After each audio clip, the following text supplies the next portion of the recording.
Champions trophy title నిలబెట్టుకోవాలనుకుంటున్న పాకిస్తాన్కు big shock తగిలింది. ఇప్పటికే తొలి మ్యాచ్లో చిత్తుగా ఓడిన పాక్ను గాయాలు వెంటాడుతున్నాయి. తాజాగా ఆ జట్టు స్టార్ బ్యాటర్ ఫఖర్ జమాన్ భారత్తో మ్యాచ్కు దూరమయ్యాడు. న్యూజిలాండ్తో మ్యాచ్ సందర్భంగా ఫఖర్ జమాన్ గాయపడ్డాడు. ఫీల్డింగ్ సందర్భంగా గాయపడిన ఫఖర్ జమాన్ ఆ తర్వాత కొద్దిసేపు రెస్ట్ తీసుకుని బ్యాటింగ్ దిగాడు. అయితే జమాన్ తన రెగ్యులర్ ఓపెనింగ్ స్థానంలో కాకుండా 4వ స్థానంలో బరిలోకి దిగాడు. బ్యాటింగ్ చేస్తున్నంతసేపు జమాన్ చాలా ఇబ్బంది పడ్డాడు. 41 బంతుల్లో 4 ఫోర్లతో 24 పరుగులు చేసిన తర్వాత బ్రేస్వెల్ బౌలింగ్లో క్లీన్ బౌల్డ్ అయ్యాడు.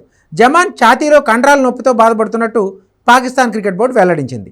ఫఖర్ జమాన్కు ప్రత్యామ్నాయంగా ఇమాముల్ హక్ పేరును ప్రకటించింది పీసీబీ.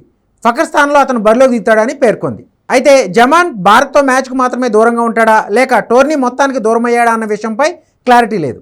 న్యూజిలాండ్తో కరాచీ వేదికగా జరిగిన మ్యాచ్లో సమిష్టిగా విఫలమైన పాకిస్తాన్ 60 పరుగుల తేడాతో ఓటమి పాలైంది.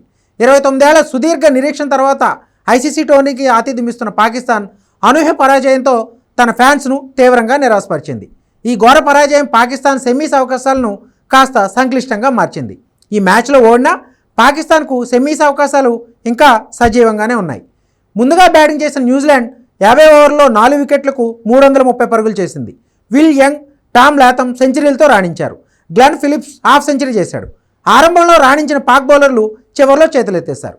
చివరి 10 ఓవర్లో కివీస్ 113 పరుగులు చేసిందంటే పాక్ బౌలింగ్ ఎంత పేలవంగా ఉందో అర్థం చేసుకోవచ్చు. తర్వాత పాకిస్తాన్ 47.2 ఓవర్లో 260 పరుగులకు ఆలౌట్ అయి ఓటమి పాలైంది. కుస్తిల్ షా, బాబర్ ఆజమ్ హాఫ్ సెంచరీలతో రాణించగా మిగిలిన వారంతా నిరాశపరిచారు. సొంత పిచ్పై కూడా పాక్ బ్యాటర్లు పరుగులు చేసేందుకు నానా తంటాలు పడ్డారు. న్యూజిలాండ్ బౌలర్లో విల్ రూర్కీ, మిచెల్ శాంట్నర్ 3 వికెట్లు తీయగా మ్యాట్ హెన్రీ 2 వికెట్లు పడగొట్టాడు.